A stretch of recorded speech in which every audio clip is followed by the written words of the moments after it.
Donald Trump's blueprint for America looks something like this.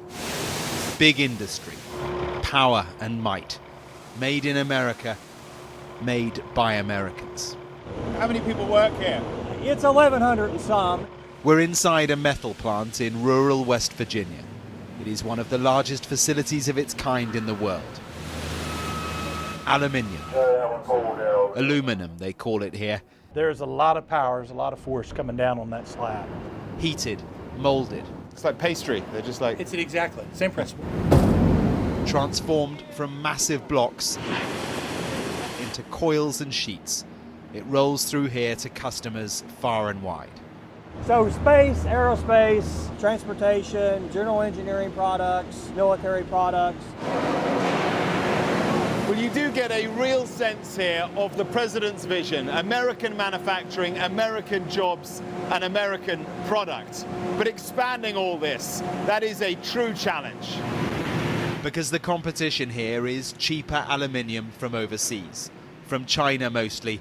It is a familiar story, and it's what's behind Donald Trump's core tariff plans. We believe in free and fair trade. And the point is that trade has been free but not fair in aluminum. The boss of the multinational firm that runs this plant says tariffs are blunt but necessary.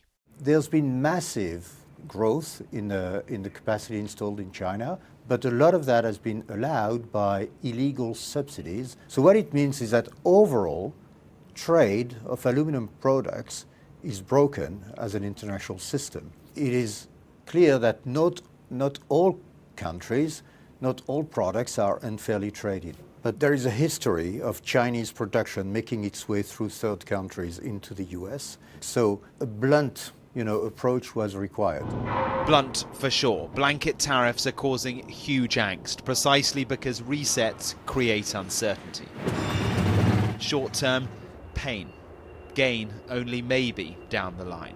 And what about, people at the other end of the supply chain that you're at the sort of top end of, the small businesses? That's going to hit them hard. How can you, at the other end of this process, reassure them? I'm not going to say that an increase in cost is a good thing for a customer. But I think it's important to look at things and put them in proportion. Proportion is not a luxury all can afford. In the northeast of Washington, D.C., just 4 miles from the frenetic policy decisions at the White House, the Right Proper Brewery is a dream realized for Thor Cheston, a small business owner with a thriving company. These are our grain silos. And the grain is from where? Canada. Thor relies on the international supply chain. The cans, aluminium from Canada too. The malt is from Germany and Britain. So we are always looking for the best quality ingredients, no matter where it comes from. It is a complex global web of manufacturing to make American beer, and margins are tight. A small increase in the aluminum price would have a massive impact for you. We don't have the luxury of just raising our prices. We're in a competitive landscape.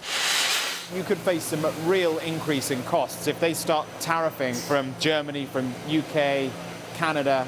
It could have a really, existential impact on you. Yes, absolutely. And so, we've dealt with major problems like this before.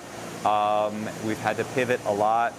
We have survived the global pandemic. Yeah. We've done it before. We just need a break. I guess the government's argument is buy American, but it's not as simple as that. It's not as simple as that, no. Back in West Virginia, right next to the aluminium plant, a reminder of what once was and what Trump says could be again. Here's the thing though, all that aluminium being squashed and squeezed in that plant down there is sourced from abroad these days, and so the ultimate ambition is to reopen smelters like this, to make the aluminium here in America, make the whole process American. But that requires massive investment and a constant supply of reliable energy to keep the smelters going 24 hours a day. From the factory, the Ohio River still carries what's left of America's heavy industry. Living in West Virginia, we're big on coal. Through towns like Parkersburg, not the thriving place it used to be. We used to have a really nice aluminum plant right down the river here, and it shut down. Here, you can see why so many rolled the dice for Donald Trump. Obama, he shut down mines and ruined a lot of people's lives. I think it'll bring jobs back. Definitely bring jobs back to the U.S. He's putting the tariffs on the other countries, bringing their things in, and then that way, it equals out.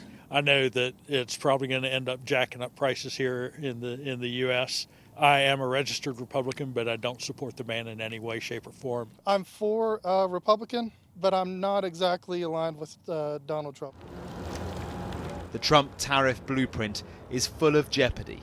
If it fails, it will be here, places like this, again, that will be hit hardest. No politician with millions or billions of dollars cares about me or you. Nobody. Mark Stone, Sky News in West Virginia.